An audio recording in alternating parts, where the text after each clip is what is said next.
Hello, everyone, and welcome to this Radcast.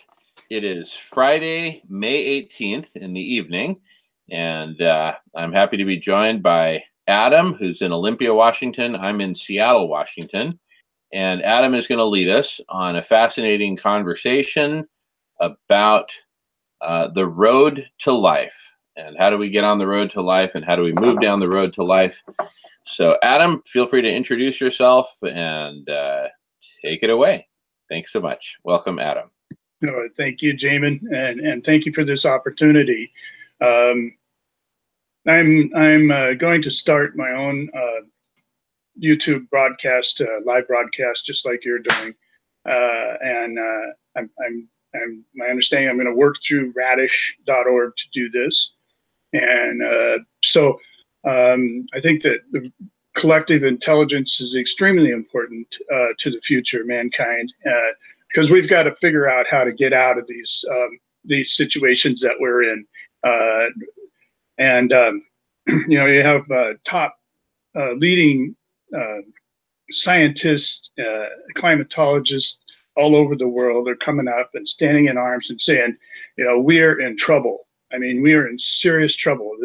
This year, it is likely, highly probable that the Arctic will be totally ice-free, and it hasn't been ice-free for 2.6 million years, which makes a huge difference. And the melting ice, putting fresh water into the water around Greenland and stuff, may very well shut down the currents and the North Atlantic currents. So we have all these problems that are really difficult to address.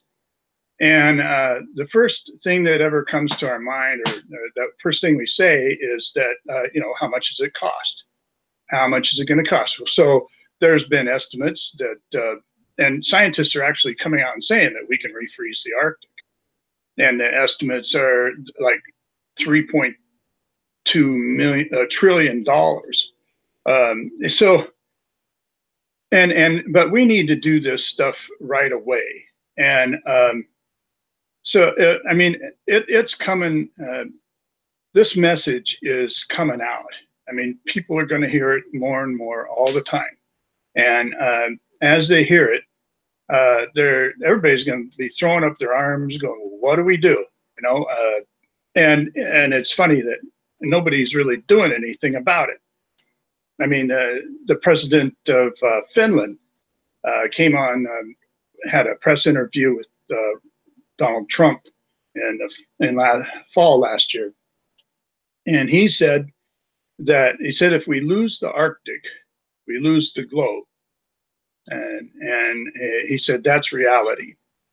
I mean, and so this is all happening, and at some point the leaders, the powers that be, are going to come together, and they're going to try to fix it using the same methods that we used getting into it.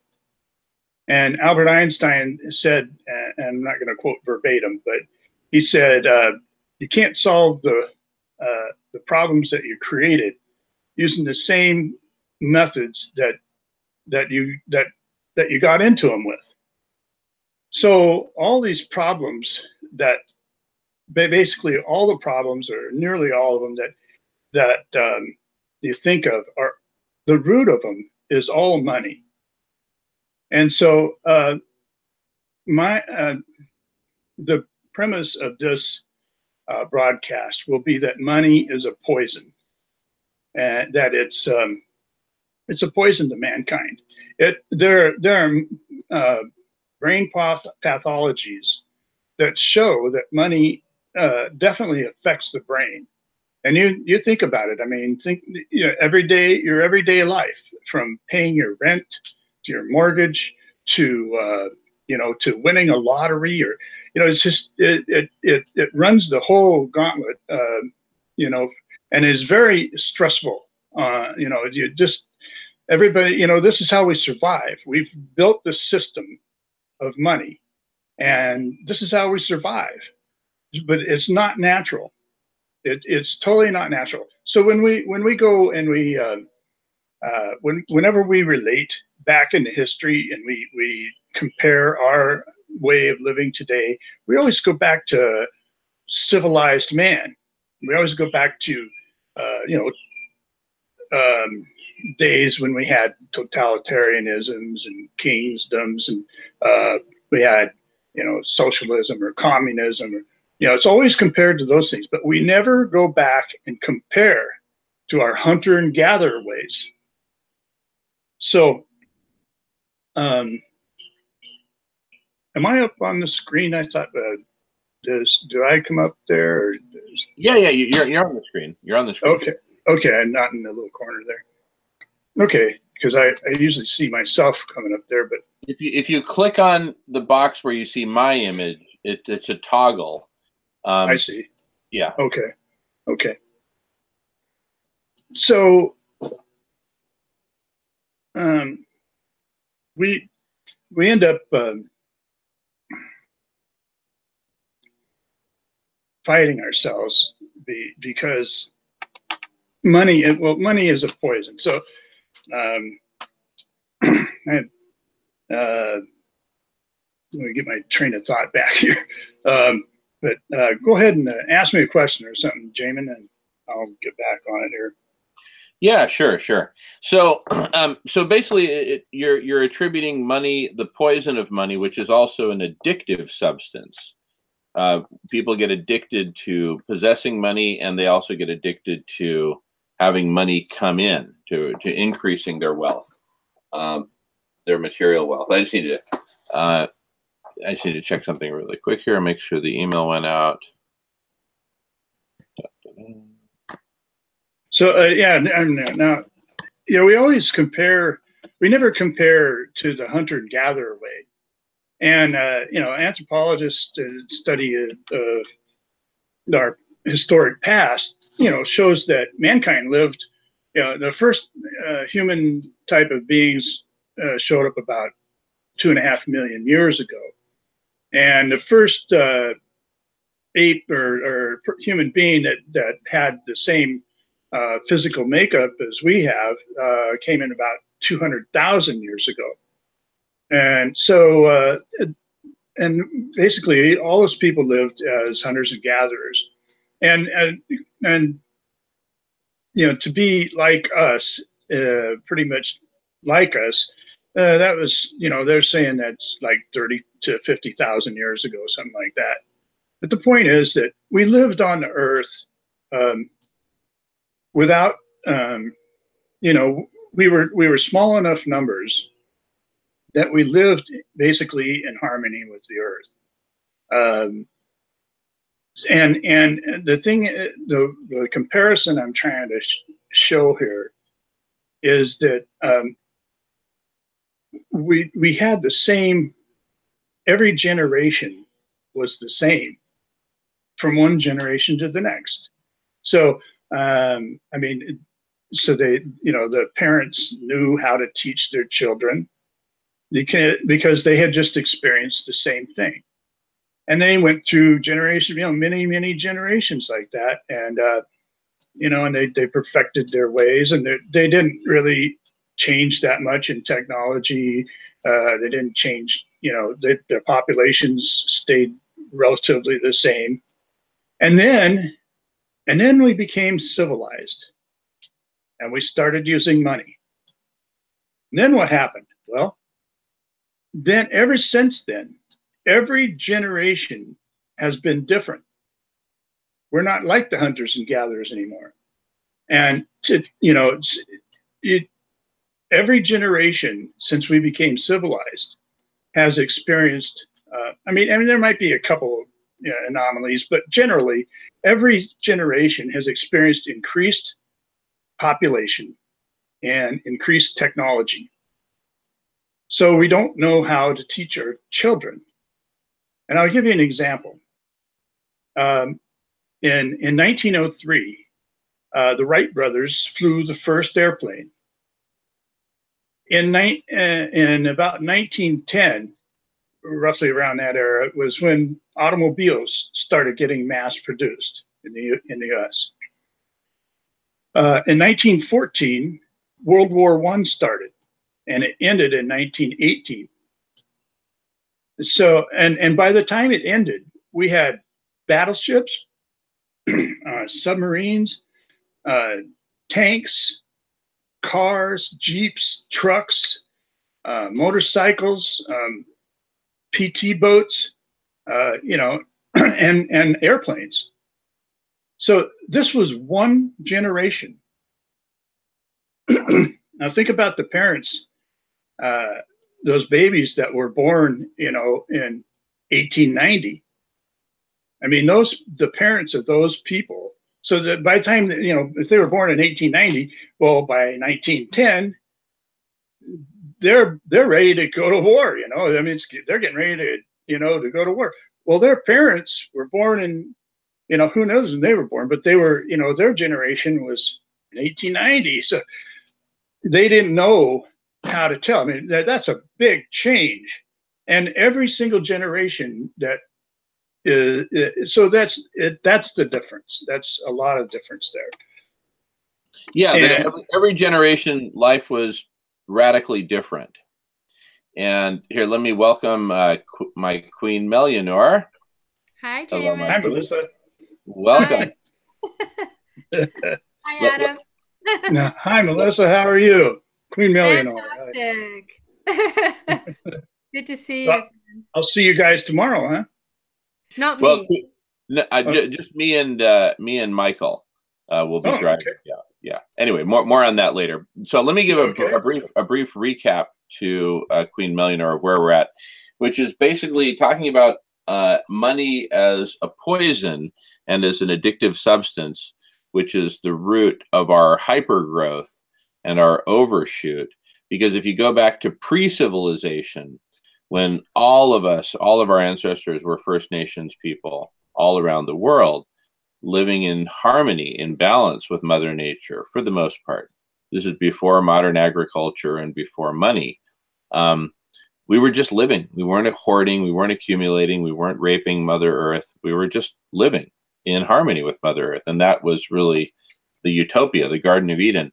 And in those times, life from one generation to the next was fundamentally the same.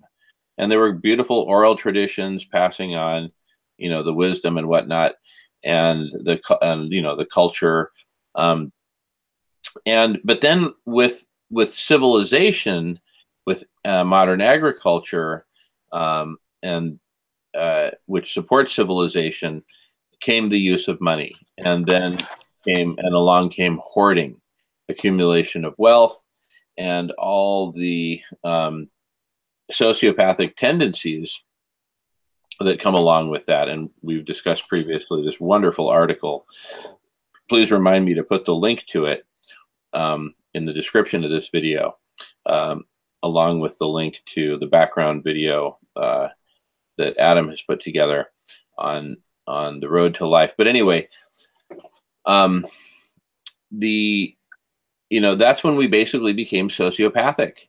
And when sociopaths started hoarding more and more and more money, power, women, livestock, whatever could be hoarded.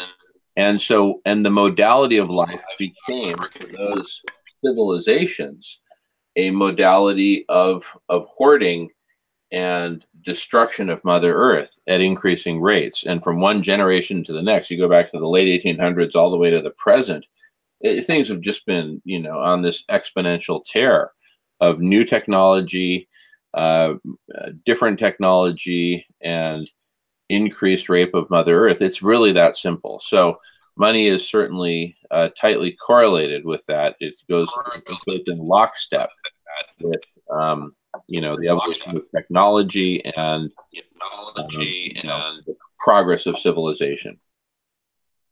Anyway, I'm going to go on mute so y'all can chime in.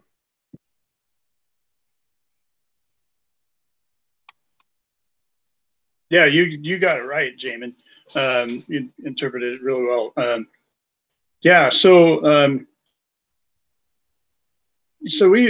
since we became civilized, we've lost respect for the earth.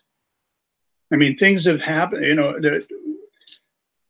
Well, the way I see it, mankind lived as hunters and gatherers, and I tell this story, and I've written a white paper that I'm having edited right now, and I'm going to read that and post it on YouTube, and so people can listen to it when they're driving in their car and stuff.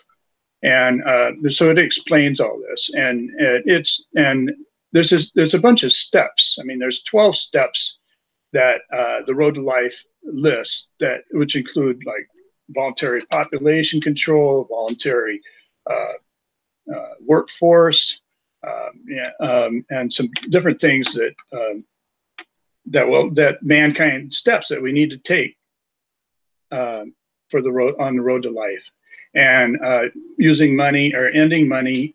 Everything's based on ending money. So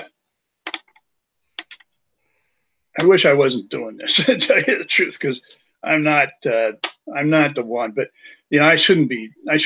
But it's just that nobody else is talking about this, and I just think it's really important that mankind sees it, because when these people get together, and they're at some point they're going to get together and they're going to ask the scientists to come in the room, and they're going to say, what are we going to do? And they're going to try to fix it using money, and it's just not going to work. We've lost respect for the earth. And we've lost, and if we continue, and because we've been poisoned,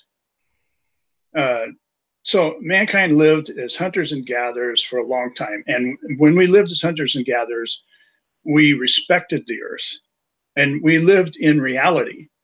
The hunter and gatherer would get up in the morning, and his or her thoughts would be real thoughts, like what phase the moon's in, or how high is the river, or where the fish are, or where we're going to go pick plants. These people weren't dumb either. They were like the best botanists in the world.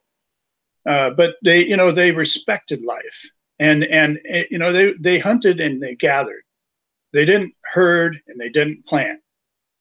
So when they started herding and planting, that's essentially when we left the hunter and gatherer ways, because that was the first time that they experienced population overshoot, as Guy McPherson refers to it. So they start planting and herding, and they experience population overshoot. So then a generation goes by, and they look back and they go, well, we'd kind of like to go back to hunting and gathering, because planting and herding is hard. It's work, and it's kind of like slavery. But the problem is they're kind of locked in, because now they have to, because if there's so many people now that they've experienced population overshoot. So there's so many people now that they can't, the land just can't. The bounty of the land can't feed them. So then that's when they start, invading other tribes and stuff like that. And I think that's probably where a lot of that came from after they became civilized. And again, once we became civilized, every single generation is different from the one before. So the young people don't really know how to act. They don't really know what to do, because it's never happened before. And today's generation is facing the end of the world. Mm-hmm. Well, nobody has ever, no generation ever on the history of the world has ever faced that. I mean, they might have faced the annihilation of a civilization, but never the annihilation of the entire human race. So that's what we're up against. And we need to.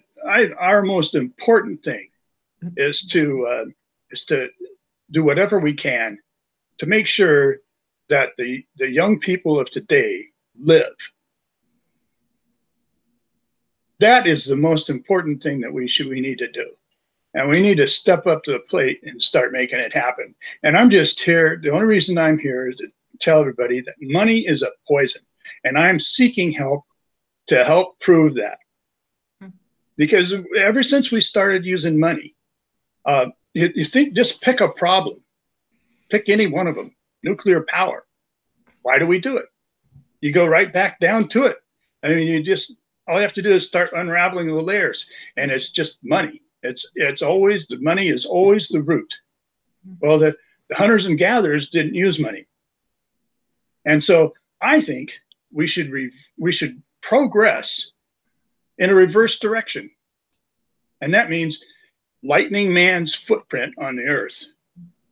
It means taking our technology with us. We're smart now. We need this intelligence. And those things we can use to get out of this mess. I mean, we have things on our side, like artificial intelligence, like collective intelligence, which Jamen you guys are all about. And so we can use the computers now that we've never been able to use before. And we can figure out, I mean, we've turned this globe into a test tube. And it's going to require geoengineering to get us out of it. There's no other way. So if we're going to do that, then let's do it. But we want to have the best possible scenario, schemes, modeling, science, everything the best we can. And that's what collective intelligence is all about, is to get all this information together, spit out the best solutions. Because if I was a young person, I wouldn't want to die. I would be ready to do whatever I had to do. If it means, dropping your own personal beliefs or whatever, just join together so we can all come together. I'm going to go on mute for a little bit. Sorry, can I say something? Yes. Hi, Adam. Thank you for sharing that deep thought of yours. And there are a couple of things that are sparking in my my spirit, soul, whatever, imagination, mind, coming from what you're saying. So just backing up historically a little bit, when you talk about hunter-gatherers, I think one really very important thing to remember is those ancient civilizations were matriarchal, and in most indigenous cultures, like if you look at Haida, Tlingit, or Tsimshian, which are northwest coastal tribes in BC and Alaska, are still matriarchal. And the matriarchal societies, and they had goddesses, the goddess cults, they practiced reverence because of the feminine, which was leading, if you like, those civilizations, came from a respect for life because of birth. And so while we're talking about undoing what we have created and done, I think a very important ingredient is getting back to, and you've heard me speak about that before briefly in Berkeley, to this divine feminine way balanced with the more masculine. But we can't, I don't think it's just about not having money or not doing something. It's a whole shift in the story, a whole shift in our mentality, what our culture is growing out of and based on, and needs to be this more feminine, balanced way of approaching life. That's one thing I want to say. The other thing is about the story of life on Earth. If you read creation mythologies, which exist in most cultures around the world, there is always the Shiva Kali thing of destruction, chaos, and rebirth and life. And if you read the Hopi prophecy in particular, they have a story which they believe in, which is that we lived on Earth before as humans, we destroyed it, and a small group got together and prayed to the Creator and asked to be released to an upper level of the earth. And they believe that's what happened, that they came up to this level where we are now. And along with them came what they call some of the bad seed, which had created the destruction in the first place. So this is that creation myth of creating and destroying, which is, I find we're doing all over again. And so I think that's something to look at, that there is in the universe this constant theme of destruction for rebirth. And so I'm personally kind of caught between this fascination with this destruction that's going on, that's part of this mythology that is us, that is our life, that happens over and over again. And at the same time, I find that we have entered the story as players, each one of us. Like you talk about, well, I wish this wasn't my job. Well, actually, it is your job. You turned up, and I don't know what role you're playing. Maybe you're a knight, just as Jamin's a knight, and I turned up as a queen or whatever, And so each one of us are turning up right on time. And we have roles that we're playing, whether we're messengers like Guy, or saviors, if I could use that word, or solutionaries like Jamin or yourself or myself. I find myself like this voice for hope, but understanding the story of the world from this deep mythological standpoint, where there is mystery. It's not all explainable. It's not all rational. So that's another thing, and we could expand on these themes or these subjects. There another thing, what I find shocking, I guess it would be the word. I teach art in a preschool, and most of the staff are a lot younger than I am, so I'm like the auntie, the wise old auntie, and they're all in their 20s. And I talk with them about abrupt climate change and all these conversations that we're having to stir a conversation in youth, and hoping they will pass it on to their friends and peers and colleagues and family members. And one of the women, in fact, several of them, said to me, shockingly, well, we know that we're all going to die. We know this is the end. So why would we want to do anything? We don't have anything to contribute. We know we're facing the end. So, there is that at play too in these young generations, because I think that came up at the Berkeley dinner last month. Someone was saying, well, where are all the youth? We're all old timers here. And someone said that, well, they know this is the end, so there's nothing to do but to live out our lives. So I just wanted to bring that up because you spoke about youth, and yeah, so I'm finished. Thank you so much for listening. Right on. Yeah, that great points, Melissa. Just awesome. So the young people, you see it all over. They're apathetic, and they're just not. They don't have the opportunities that we had, and so I mean, we can't just and it's certainly not our fault. I mean, it's nobody's fault. That's what's cool about looking at money as a poison, because you realize that it's nobody's fault. And I'm the technician. Okay, that I'm not an engineer. I'm not a king. I'm not anybody. I'm just a technician. And I like to give this little story. It's like the Starship Enterprise. So mankind. So the Starship Enterprise is full of people, right? You got the crew, you got the captain, and you got all the people that are on board the ship. Well, one day something happens, and all of a sudden people start acting crazy, and they start selling pieces of the ship.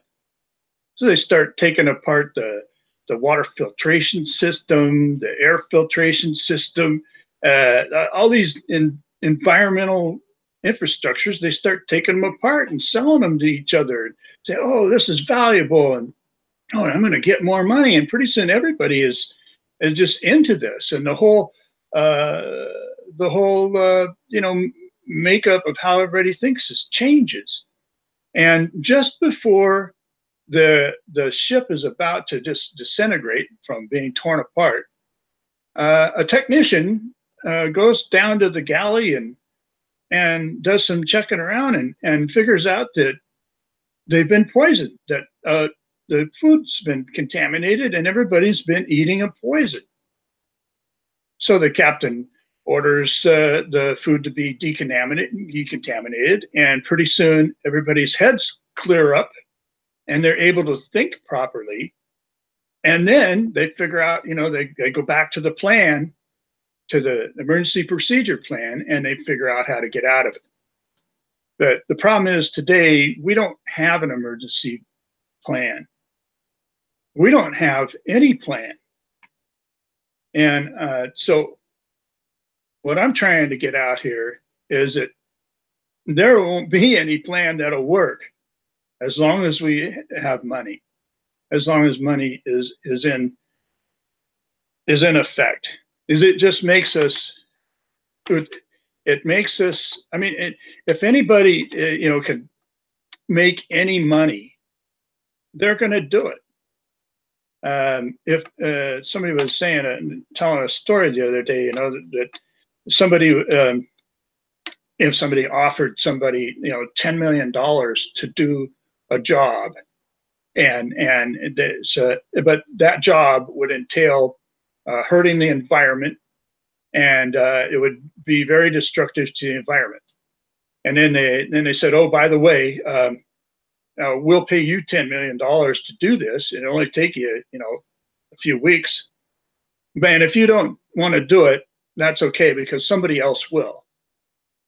Well, somebody else will, because that's how we survive. So, I mean, you just can't legislate this stuff. It's just the way we survive. And so once we start thinking, well, how could we live without money? And so I've been thinking about this for a long time, and I've written this white paper on it, and it describes step by step how do we go about it, because I've been thinking about it. And we could develop one of the best steps. We could develop an all volunteer workforce.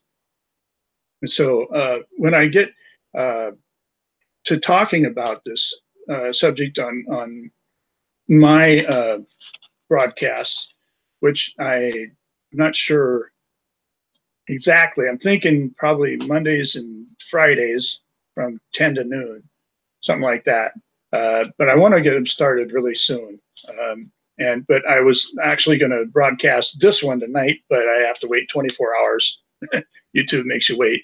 So the next one, I'm going to shoot for next Monday at 10 o'clock in the morning.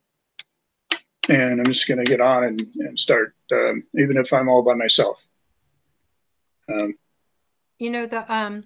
Haida, when they go out fishing, I was up in Heidelberg, Alaska, when we were bringing the canoes to the Haida tribe. And when they go out fishing, when they bring the fish back in, they feed the whole entire village. It doesn't just go to the family of the fishermen. They go from house to house, dropping off the fish. And that was so powerful to witness. And if you're an outsider and you go to Haida village, they will always feed you. They always offer you food. They won't. And they use the barter and trade system. So it's my understanding that the Haida were the great canoe carvers, and the Tlingit tribe would carve poles or weave blankets. So they barter and traded for the canoes. They did have a form of money, which I believe were these little shells, like wampum. So that, I think, is like the earliest form of money. I think in some African countries as well, they used shells for trading for things. Well, when they, the hunters and gatherers, they did respect life, and so when they left hunting and gathering, I mean, the way I see it, they started planting and herding. So I have this story I tell, which is my interpretation, is they like would gather in the summers, and I think here in the Pacific Northwest, the Indians called it the potlatch, and they would gather in the summers, and all the clans would gather in like a big fertile valley with a river running through it, and there where they would commingle and then they would, so they would mix up their gene pools, and because their individual clans were just a few. Hey, Alex is on here. Hey, Alex. Hey, yeah, sorry. I'm gonna get my picture working, and I'll come back on. Okay. Very good. Welcome, Alex. So these hunters and gatherers, they lived in harmony with the earth, and when they when they left hunting and gathering, they started planting and herding, and something happened to us then, because when we started herding animals, besides population overshoot, but when we started herding animals, we made friends with them. I mean, so it wouldn't be a whole lot of animals. So you got your family there, and you got a few animals, and you raise them, and they watch your family have kids, and then you're going to kill them and you're going to eat them. So in order for mankind to do that, something has to happen, because it would create huge guilt. I mean, here we are, the same generation we're living as hunters and gatherers, and we get same generation after generation. It's the same. Then all of a sudden we start planting and herding, and we start eating animals without hunting them. So that's where we lost respect for the earth, because we had to, because we were so overpopulated, we couldn't return to hunting and gathering. And now we have to, we can't expect our kids to feel that guilt. So we need to teach our kids that they can eat our friends, and it's okay. Interesting hearing you say that, because one of the things that I learned from the Haida again is they never give names to the animals for exactly that reason. They pray and they have ceremony before they take the life of an animal, and they often call an animal to present itself, to what they call sacrifice itself to feed the human ones, but they don't name the animals. Ooh.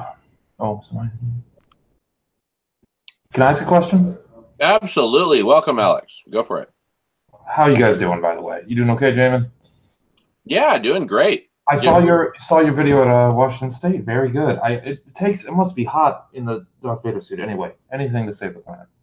Absolutely. I like your enthusiasm. Right there with you. I talk to a lot of people, and who just blow the shit out of me because they have no enthusiasm. What was I going to say? Yeah, I can't get my camera to load. I don't know what the F is going on. I won't cuss. So I know Adam said, I just want to ask this. Adam said he wants to talk to the elites. And I agree that the sad thing is we're so late in the game that it would be really nice to get some help from them. But I just want to say, who would be your top 5 people you'd want to talk to? Because I think there's a difference between Rupert Murdoch and Bill Gates, in that sense that if Rupert Murdoch decided to help, he has the media. Does he have the biggest media company on earth? Anyway, if not number 1 or 2, or Bill Gates just has the money to Actually, Jamen, to refreeze the Arctic, have you done like how much money it would cost? Because it wouldn't cost much money, am I right? Compared to a lot of the other expenses we do. Yeah. Well, if you were to deploy, the cheapest way to do it is to spray Arctic seawater into the air to create clouds to reflect away the sunlight back into space. And another kind of perhaps more elegant, but probably much more expensive way would be to have a system of thin film reflective material. I haven't done the math on either. My suspicion, because of the scale, we're talking of literally millions of square kilometers of reflective surface, many millions. Then we're probably order of magnitude hundreds of billions, if not trillions of dollars of the budget that would be required to refreeze the Arctic. I didn't think it would be that expensive. Yeah, I only thought. I know I was reading in 1970 the ice cap was as big as the United States, area-wise, and now it's either a third or half or whatever. But it's exponential. It's decreasing exponentially, which anyone of science knows is really, really, really, really bad. Well, yeah, that's my question. Okay, yeah, I could talk about cost anyway. I thought it would be enough. I thought it was much smaller. I thought like Bill Gates would have enough money in pocket to just pay for it out front. Well, he might, but the fundamental thing here is that Bill Gates is the biggest heroin addict on the planet. His particular flavor of heroin is called money, and that's something to which the majority of humanity, to varying degrees, all share in that addiction, right, to money. And so that very addiction blinds them, just like a heroin addict who has to shoot up every day, is blinded to certain things in their life and in the world. Likewise to a money addict.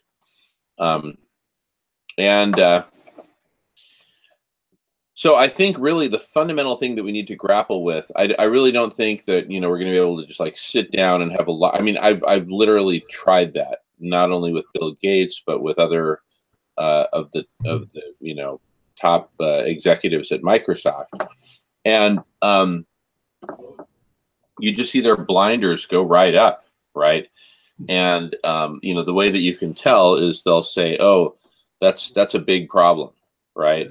That's code for basically, piss off. I'm not interested, right? It's such a cop-out.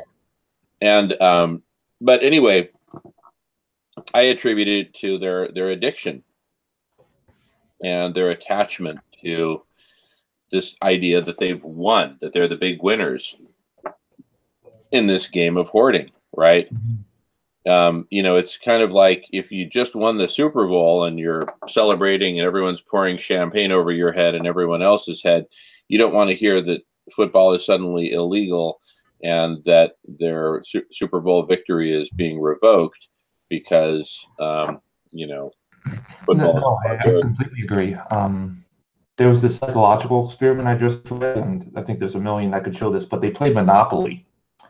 They played Monopoly and they would switch off people, but at the beginning they would just give somebody they would give the players an unequal amount of distribution of money. So somebody started out with $1,000 more in a typical game is 1,500. But anyway, at the end of the game, they asked everyone if the game was fair, and like it was a very high rate of the person who won, which was the person who started with the most money most of the time, would say yes, it was fair. So it's kind of just like that, where I agree with you. They won this game where we've said the winning metric is how much money you have, and it's very hard. I think at that level, you kind of what we agree on in the same sense is that for them to solve the problem at this point, they would have to give up their power, and that is a big ask. Exactly, and so since that's probably beyond their means right now, emotionally, psychologically, I think that rather than taking that kind of a top-down approach, I think a more sensible approach is literally bottoms up, kind of a strategy parallel to Donald Trump's, where he appealed to the masses in a very particular way. So I'm not a supporter of his policies, but in a similar way, if we appeal to the masses with things like community cafes, a compassionate economy, and vehicles that start to really help people transform their way of thinking, give them a new perspective. You know, the whole Darth Vader routine that I do around criminal drug cartels and ending all forms of organized crime, including organized crimes against Mother Earth. That starts, you know, creating a shift in thinking, and people really appreciate that. That's why I'm going on a national tour. So that I think our big opportunity is to mastermind, or way beyond mastermind is collective intelligence, to master intelligence itself, and in the process figure out exactly what are the Swiss watch gears of transforming culture, transforming the fundamental story for humanity, and you know, shifting people's ways of thinking to the point that they say, "Wow, I get it." You know, hoarding hoarding definitely is the problem, and while I'm going to need to continue to hoard, I'm so sorry for the time being because it's my security. My mind is now open to you know, alternatives to this whole hoarding modality. And so I think that as more and more people talk about, you know, what's possible, and we co-explore and co-create what's possible, you know, that's where I think the shift will happen, bottoms up, organically, and then it'll just go and go and go until it permeates, you know, all levels of society, including the very, very wealthy. Anyway, that's my 2 cents as to how we get from here to there. But I don't think we're going to be able to appeal to Bill Gates's intellect. I think he's too addicted. Going on mute. Hey, well, Jamen, Alex, go ahead. Oh, sorry, Adam. One thing I'd just like to add to what you're saying, Jamen, thank you very much. That's really nicely put.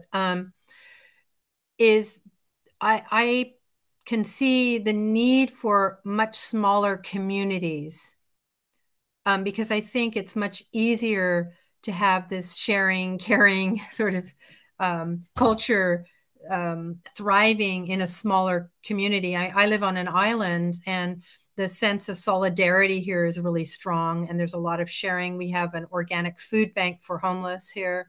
The children at school grow their own food, and the cafeteria cook it.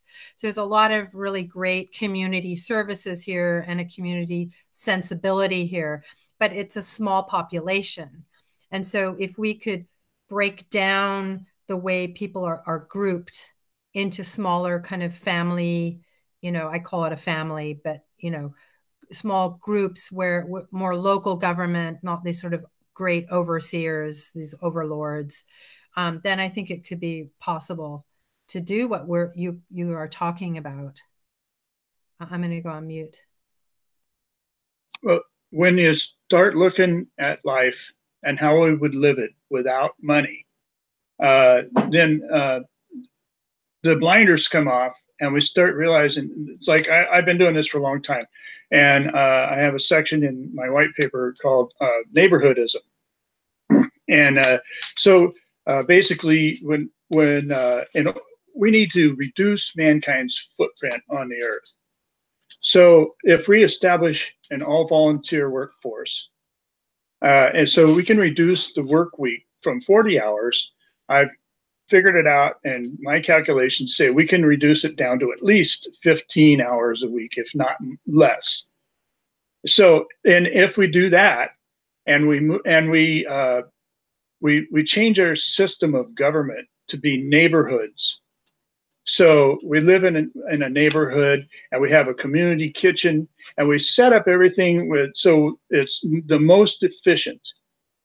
And you have like community kitchens, you pick the best laundry, the most efficient laundry facilities, and people don't work as much. So, and you don't have to worry about paying a mortgage, or, you know, any bills. And and so this is a little bit complicated. So you have to kind of like read what I wrote, but it'll show you. Once we get rid of money, then we can do all these things. And and I also wanted to, Alex, who's 25 and is one of the young people, and I've talked to him before, and he definitely wants, he wants to live. And the Arctic is melting, and it's a serious thing, and I do want to talk to the elite. On my program, I want to talk to the elite, and I want it to become known that this is a place where people can come and talk to the elite. I don't know who the elite are. I mean, he wanted me to name. Alex asked me to name the top 5 elite. I don't know who they are, and I don't really care. I just, but the thing is, they have control. So if we're going to get anything done fast, we need to do it through them.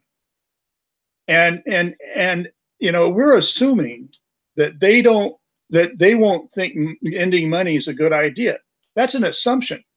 They may very well think it is a good idea.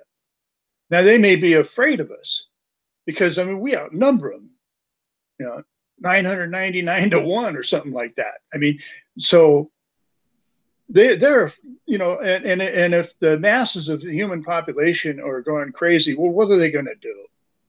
I mean, they can only do so much. So they have probably been planning this for a long time, and I don't know what plans they have, but I have done some research, and like HAARP, which is HAARP. So, yeah. I just think that to go off on speculating in the realm of what a lot of people would interpret as conspiracy theories, however convinced you may be of their plausibility, I think there's just too much of this focus on the elite, and what they're thinking, and what they might be planning, and all that. I'm personally not willing to give them that power, and I really think that our time will best be spent not analyzing what we think the elite might be thinking, because they're changing his thinking and evolving all the time anyway. But rather focus on exactly what those vectors might be for how do we get this, take an off-ramp from the highway to hell that we're on and get onto an on-ramp to the road to life. Do you see what I'm saying, Adam? I'm going to go on mute. I see what you're saying. I think maybe you're misinterpreting what I'm saying. I don't know that this is what they're planning.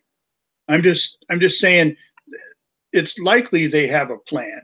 Maybe they're planning to use HAARP. Maybe they're planning another thing, or maybe they don't have any plan at all. I think that's the most likely scenario, because it's not like there's some big unified group. They're all competing with each other. They all hate each other. Well, right? I think there is hidden secret technology out there that we are not privy to. And no. Can I? I'm sorry. I just wanted to interject, if I may, here for a second. Is that okay? Sure. Yeah. I don't know, Adam. I'm agreeing, not kind of. I'm agreeing with Jamen in the sense that I kind of think it doesn't really matter. I mean, elite, non-elite, we're all humans. We're all facing the same problems, issues, crises. I think we just have to forge ahead regardless. And I don't think you understand the power of the meek, like the all of us hold power, and it's not the power of money. It's the power of these gifts we've been given before we came to the earth to use here, and we're using that. And there's so much at work here that's beyond just human control. Think of the miracle of the workings of the universe. That's not an accident, and we're not in control of that. So I think we just got to follow your gut, follow your heart, follow your intuition, and and just keep doing your work. And we can't wait for this so-called elite. And that's why I think it's interesting that Jamin's come forward, you know, as a leader, that you've come forward as someone who's playing a role. Here's Adam. Hi, Adam. I haven't met you before, but nice to meet you. Alex, excuse me. You know, I'm here. All of us have kind of like all our lives, we've been preparing for this moment to arrive, you know. This has been going on for a long time. This isn't news. You know, some of us intuited it a long time ago. For me, it was way back in the 70s and 80s that I felt this coming. And some of us caught on later. But yeah, so I just wanted to say that. Thank you. I'm going on mute. Okay, well, the elite, what you were saying, you know, that about refreezing the Arctic. Well, there is a lot of military intelligence out there, you know, and other intelligence that's been squelched that could help us. And you know, I mean, like this HARP system, they may be able to use that simply to refreeze the Arctic by pushing buttons. I don't know. I don't know that that's true. But I'm just saying that there is technology out there that we don't have.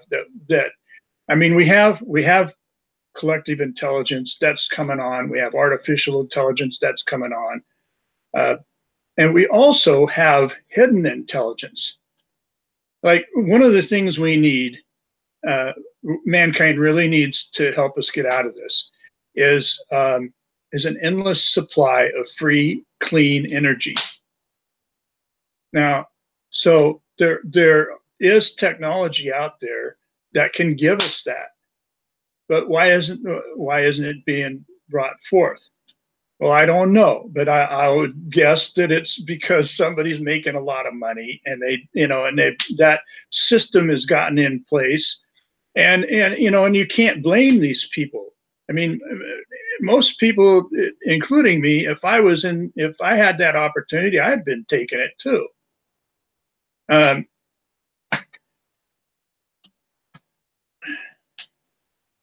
So I think that it's and the elite have, you know, I mean, we could talk all we want, but you know, it's the commercials on TV, it's the programming and stuff like that. That stuff is what can really sway the masses and get people to listen. And if we can get, you know, people on board that control those things, then we can start talking to people. Then we can really make something happen. That's why I want to. And we don't have a place. I mean, there's no place that I know of where you can go and talk to the elite. Now on my program, you won't be able to talk. You know, they're not going to come on the program probably and talk to us, but they might hear that there's a program where people are asking. So I'm going to ask the people that come on my program. I'm going to give them a homework assignment. I'm going to ask them to come back the next week and give me a one-sentence statement or a haiku poem of what they would say to the elite. Because we want the elite. First of all, we can't blame the elite. They're just poisoned like we are. And they would be afraid of us because, like you said, Melissa, you know, we have power. We have a lot of power. And that power, if it's not swayed the right way, it can destroy the planet. So so that's where I'm coming from with the elite. Also, Alex there is 25, and so you're a young person, Alex. I mean, you don't want to give up, right? No, can I? Because I think there is a quandary that I agree with Adam on, and the quandary is that we have a time problem, we have a science problem, and we have a time problem. The Arctic may melt this year. Now, The interesting thing is, I remember I just watched a speech by Guy McPherson, and he thought it was gonna melt last year. So we'll see. But many other scientists besides Guy, not to mention Guy all the time, think the Arctic will melt by 2020. Paul Beckwith does, blah blah blah. People think it's gonna melt really soon. It's melting at an exponential rate. So at that point, so we have a time problem. Sorry, that's all I wanted to get to. Let me just state that. I don't think anyone disagrees with me on that. We have a very, very, very, very finite time problem. So it'd really, really be nice to get Rupert Murdoch, Jeff Bezos. I hate to say names, but rich man X, to fix the damn problem, because we don't have time really to start a small movement. Now, that being said, all great things, all real change in society, all progress, to whatever degree we can define it, has come from the bottom up. Civil rights movement, Black Lives Matter, whatever. To whatever extent, I think any real changes, American Revolution. So it's is that a catch-22? I don't know if that's really a catch-22, but it's just like, it's kind of nice to look out and say, if we could just get, Donald Trump, whatever, to say, let's refreeze. And with the fact that that's not going to happen, it's way too late in the game.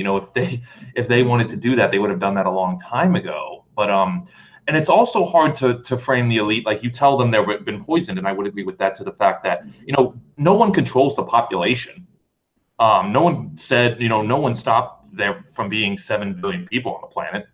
And no one, we just showed up at this time and were born into capitalism, as we're born into captivity. Anyway, I'll stop. But that's why I just think there's just two sides of the coin, and both are valid in the fact that it looks appetizing to just go for the quick fix, because we need a quick fix. Literally, we have like 6 months if it melts this year, or whatever, a year and a half.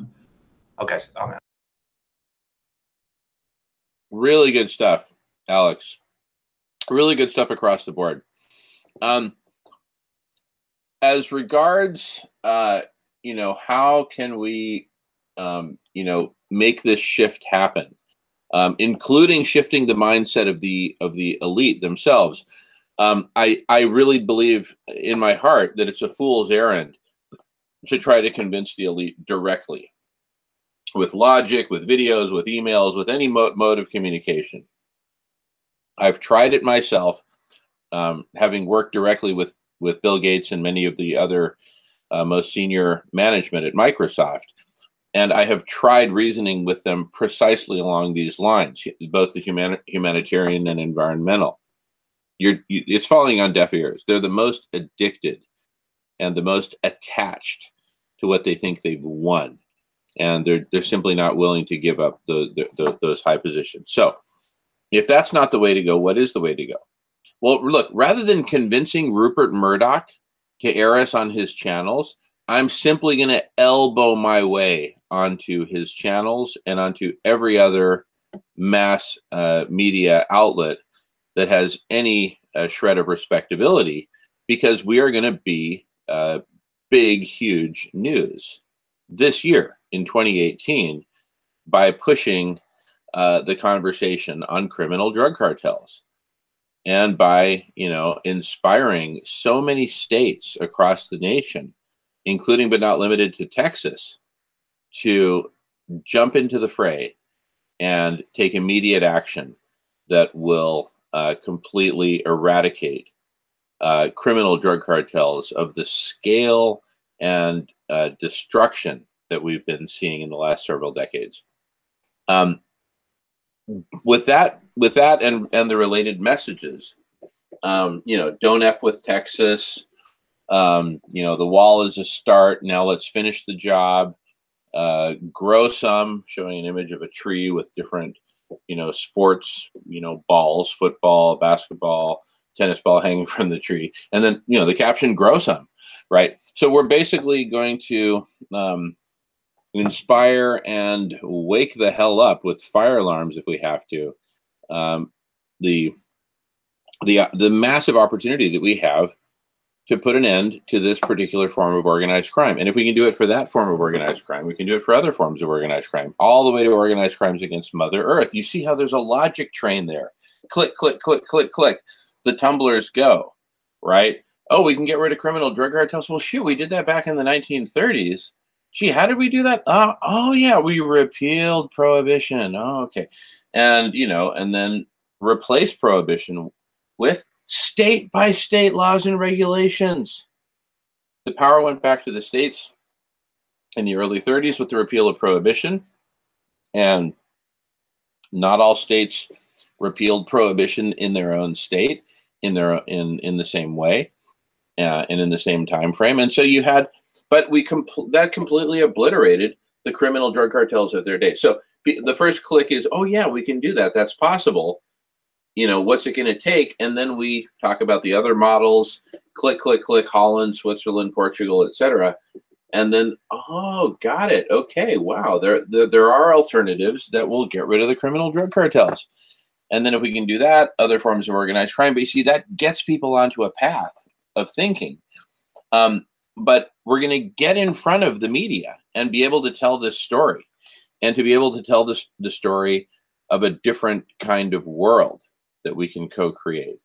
And so, and then with concrete actions, such as, for example, I'm going to do a screen share here, with concrete actions such as co-creating a compassionate economy with CCC as the standard.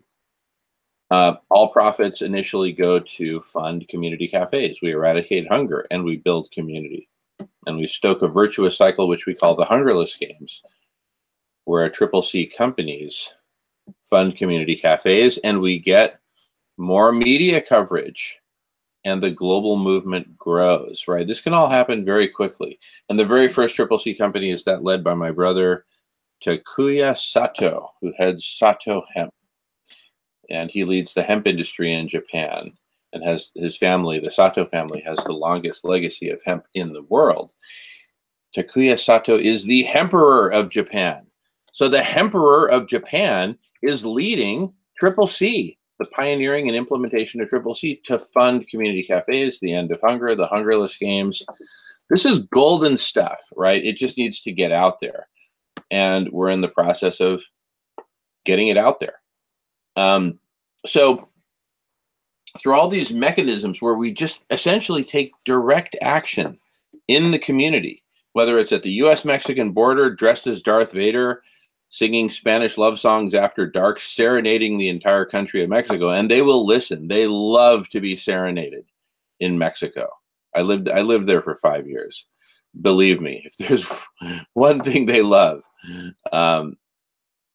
to be serenaded. So anyway, bottom line, we're going to get on the international media circuit one way or another. We're going to get this conversation out there, and it's going to go viral, especially as things continue to fall apart. Because as things continue to fall apart on a planetary scale, people will be hungry for alternatives. So you see, by appealing to the people, we get more and more momentum behind this, more and more conversation, more and more chatter, more and more participation in the collective intelligence on platforms like radish.org. And voila, collective intelligence is suddenly spitting out all these great proposals and solutions and analyses and global holistic models to model everything and project forward what would happen if we implemented XYZ, until we fine tune and find the right mix of solutions using collective intelligence. And then it's like, okay, we've got the solution. Now, can we implement it? Chop, chop. And as the masses will be tuned into this, because they'll be dropping like flies as the environment and habitat continue to collapse, the masses will be desperate for a solution that will help them to survive. And necessity is the mother of invention. The necessity for survival will help them to grok the solutions that the collective intelligence proposes. Anyway, I'm just suggesting an exponential progression of both penetration and intelligence and quality of solutions to get the masses to get on board. And as the masses find something extremely popular and they're talking about it and they're participating in it, the elites cannot help but study it and learn about it. And then they'll be studying and learning about something that's much more highly evolved than any paper that we can put together right now. So anyway, that's where I'm coming from when I think strategically about how we need to get this done. And I think that is the life or death conversation. How do we get this done? Not what does the utopia look like that we want to get to? That's, that's not straightforward, but it can definitely be deduced by just sitting down and hashing out, some fundamental stuff. Like, okay, people need to eat, they need shelter, da da da. How do we reduce the footprint? But at the same time, have everyone free and happy and all that. And it can be worked out. It's quite a chore. Adam, you've shown great leadership in painting a picture of what that can look like, and some of the fundamental pillars for how to get there, such as the urgency, the imperative to eliminate money from the equation, which I agree with. But anyway, I've been yapping away for a few minutes now, so I'm going to go on mute and let others jump in. Thank you.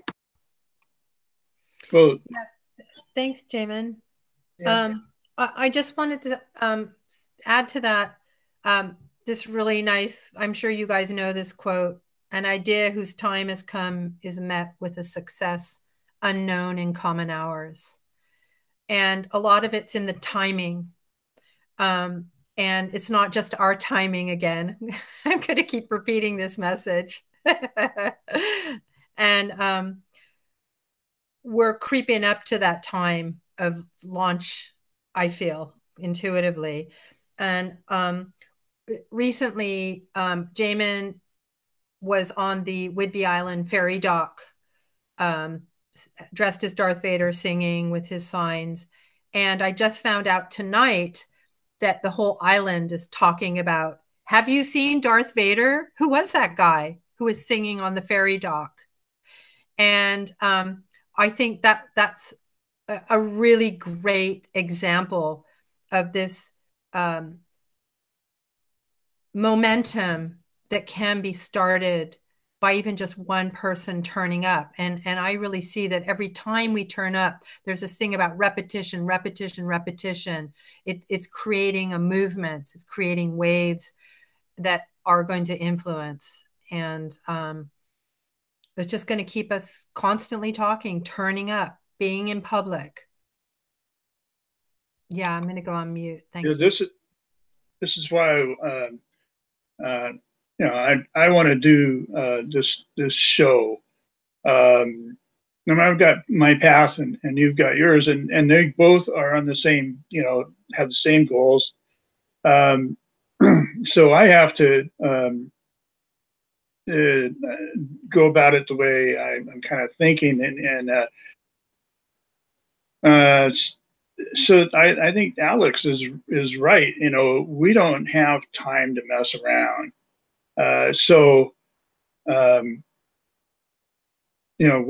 When the stores start getting depleted, I mean, it's going to be panic city, and and we don't have time to sit here and go, well, how much? All right, we got to hire a contractor. We got to put a contract. We got to advertise for bid. We got to go. The policeman in emergency, when he needs a car, he doesn't go rent one. He commandeers it. And so we need to get money out of the way, because we need to get some stuff done in a hurry. And money, if we stop to see how much it's going to cost, and go through all that rigmarole, and it's just waste. It really, I mean, I point this out in the white paper very clearly. So much of the work that we do, and all the stress that we put ourselves on is made by money, by this poison. It's just it's a real it's just waste, because everybody's trying to find their own little niche to make money. So I mean, it's like I said before. I went in and counted how many toothpastes were for sale at a Walmart store. And I did this like 10 years ago, and there were 300 different choices. Well, we don't need all that.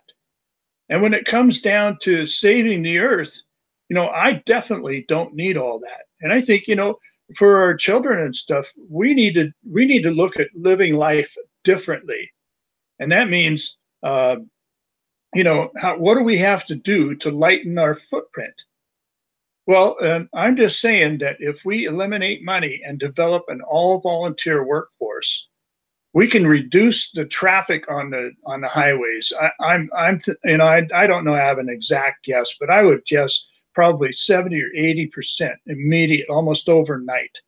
Now, this is the kind of change that we need. But as long as people are making money off of, you know, selling cars, and we have this continued life, then we're going to be forced to work in 40 hours a week, plus the commute times, which are just getting ridiculous. And even, you know, we're spending half our commute times are spent going through construction zones. Well, if we eliminate money, we don't need any more wider roads. The road maintenance is going to go down. I mean, we can, if we only have a 15-hour work week, people will volunteer. I know people, I talk to them all the time, who would love to work. They're just built like that. They're workers. They want to do it, you know. And we have automation and machinery, you know, computers. We're not supposed to have to work like this, but we do work like this because you go to into a big department store, and how many choices of clothes are there? I mean, it's just absurd, the decadence that we do. And you know, so I just think this is something we really need to talk about. And I think it's a whole vision, because everybody is saying, you know, we need a new plan for life. But nobody ever stops to think of ending money. But nobody ever compares our lives to our ancestors, the hunters and gatherers. So we don't realize that their generations were the same, generation after generation. But ours are all different. Every generation faces more population and more technology. So you don't know how to raise your kids. And now the final generation on Earth is facing death. And this never happened before. And it never will happen again. And if it comes to fruition, we may only have one chance left. I mean, this is but we have tools that we've never had before. We have collective intelligence. We have hidden technology, which I still claim that it may be out there. And you know, so I think we do need the elite to come on board. And like I said, there's no place where people can go and talk to them or say what they want to say. Say some guy comes over here, comes on the show from Africa someplace, and he's unhappy with the ruler of his country, you know. So maybe he wants to say something. Well, this is his chance, and you know, he gets to say it. And I think people want a chance, and I want to try and you know, provide that place. And so, because I think the elite do want to hear, they want to know what we're thinking, and without getting in all their clandestine ways.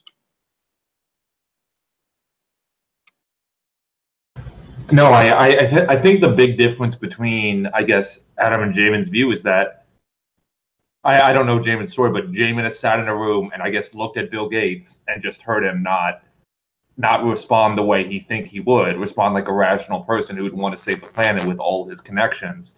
And Adam has not, to the degree that that's to the degree that he wants to, because I think that's just the two different experience where the experiences diverge. What else was I going to say? That's all I was going to say.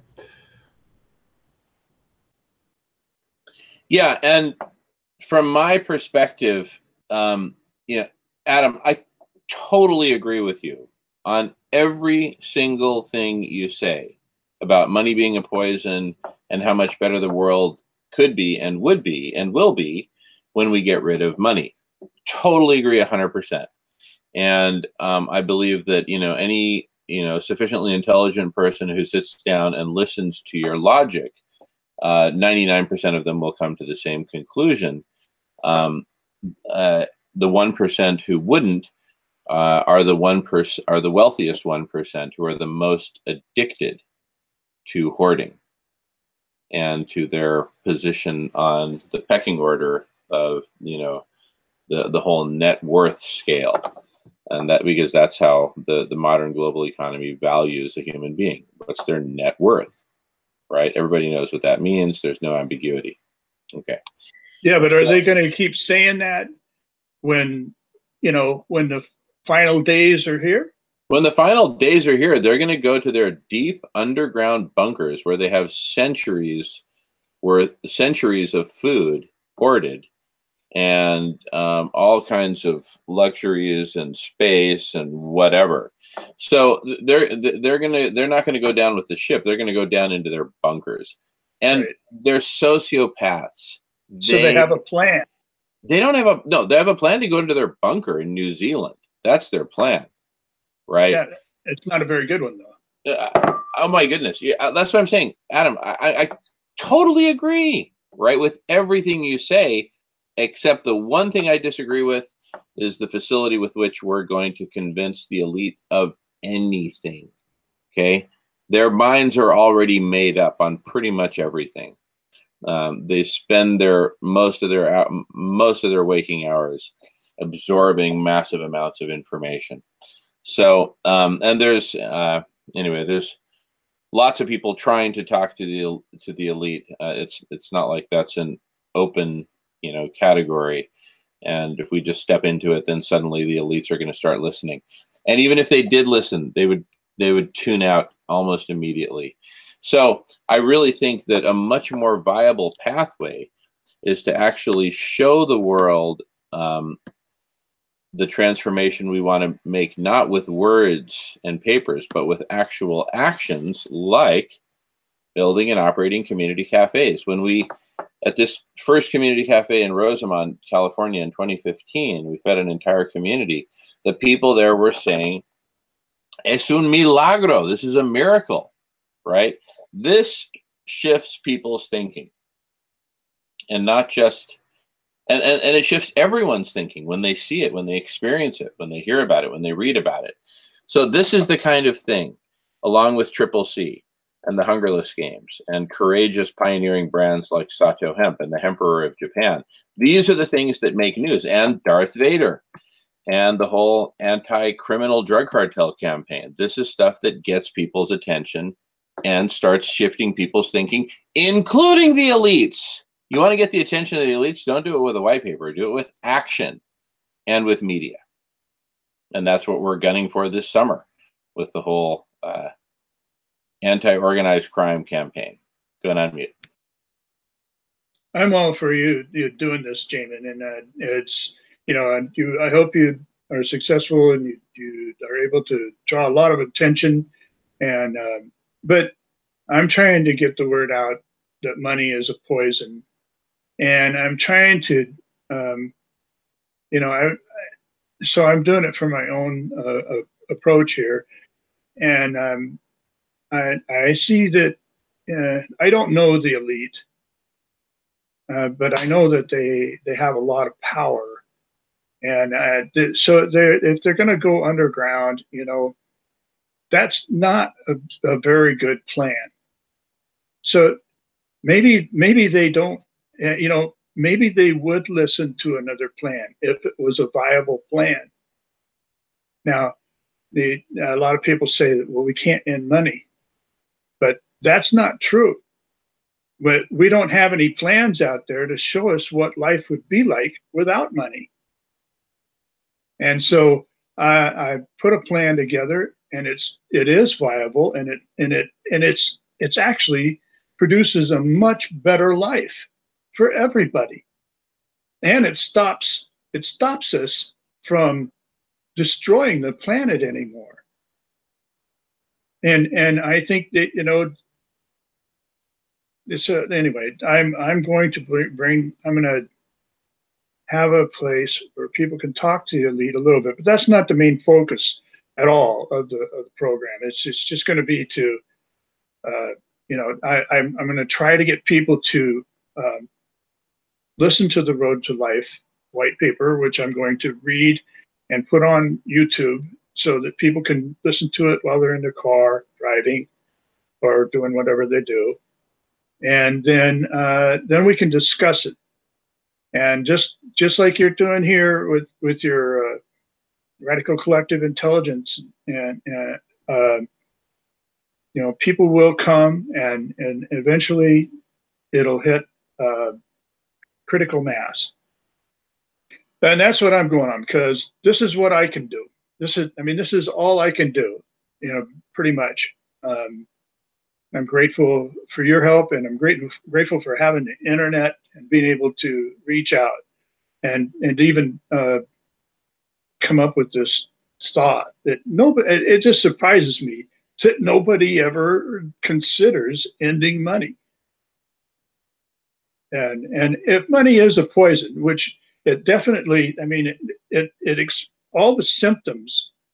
If you look up poison in the dictionary, you compare it to how money is to mankind, it's the same.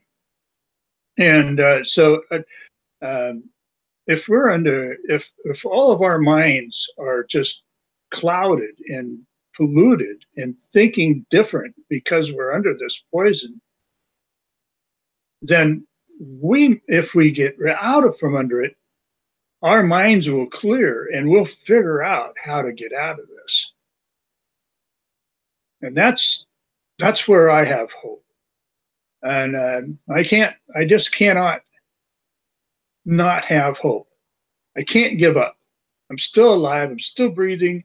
I'm gonna try. And I think we all want to do that. I know Alex does. I think the young people do, even if they're apathetic. I totally understand their apathy. But if they had the chance, if you could ask the young people simple questions like, okay, in the future, in 20 years from now, would you rather the Earth have 10 billion people in 20 years, or would you rather the Earth have 4 billion people? Because, and they would come back and they would say, well, yeah, we want 4 billion people, because that opens up the land, that makes a bigger slice of the pie for everybody.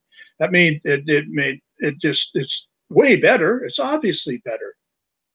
So, but we don't have a plan for that.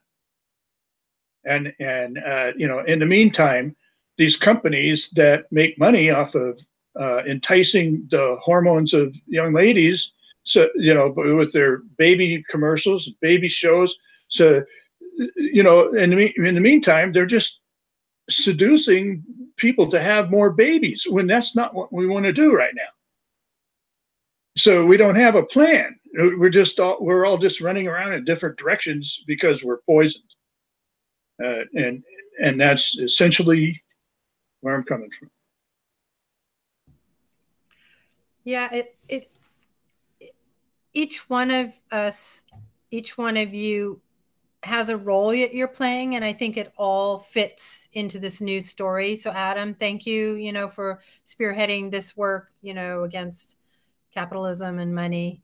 And I just want to remind you that having fewer people is not about us having more of a slice of a pie, because we have to get away from that mentality as well. We don't own anything. We're just passing through, and we have to take care of the land that was sustaining us while we're here for our little break from wherever we came from before we got here. And Jamen, I want to thank you as well for, really being a leader and being so courageous and coming out and helping bring us together to find some kind of solution to saving the earth if it's possible. And nice to meet you, Alex. I'm actually going to check out here at this point. So I'll see you guys on air real soon again. Great to have you, Queen Millionaire. Thank you so much, my love, for being here.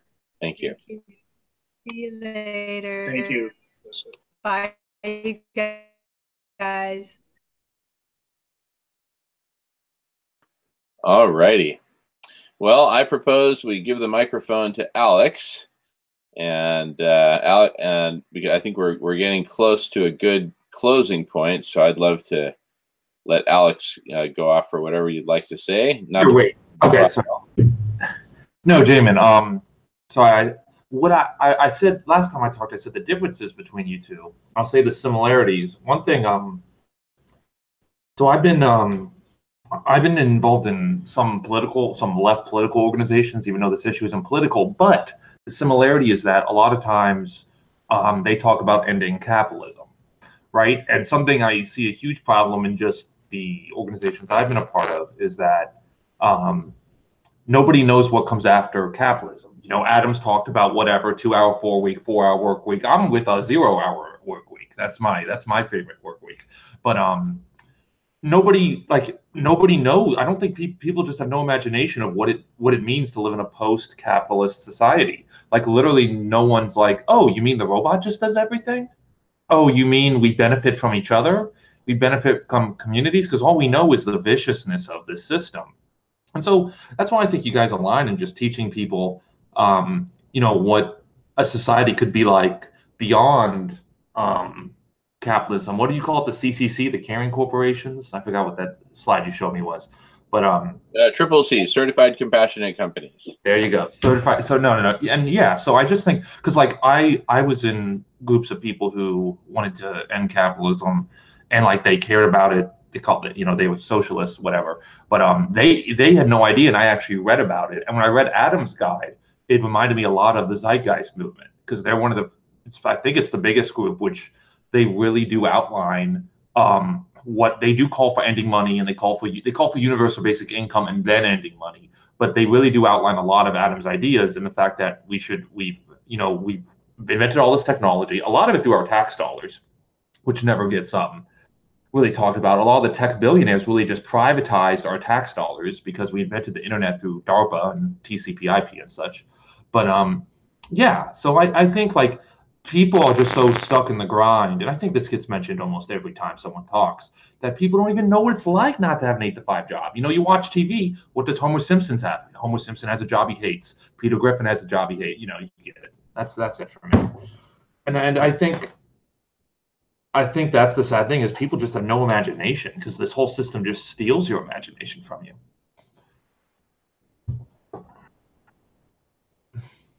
Very good, Alex. Wow. And on that note, I'll give Adam the final words to wrap us up, and perhaps give us an idea of what we can expect on the next one, if you have any thoughts on that. But go ahead and bring us to a close, Adam. Thanks so much. Okay, so I am going to be starting my own talk show, which will invite people. Anybody can come in and talk live on the internet, and it'll be recorded and then posted. And so I am going to get this going very soon. And just look up Adam Soul on YouTube, and you can. And I posted the one video that I have that relates to this, and I made it about 6 years ago. And and I've gotten a lot of flack from this for a long time. It's just like very defeating. But so I didn't post another video, but it is what it is, and I am where I am, and I'm ready to get back into this now, and I'm just so just keep an eye out, because I'm going to start it very soon. It'll be within the next week or two, and I'm thinking probably do it twice a week, because I think we're at a situation where we really need to start the balls going and get the ball rolling. So, and I thank you, Jamen, for bringing this, allowing this opportunity, and for your courageous efforts to, ring the bell to all humanity. And it's just really great. And thank you, Alex, for being on too. And I appreciate you guys very much. That's that. I'll say goodnight.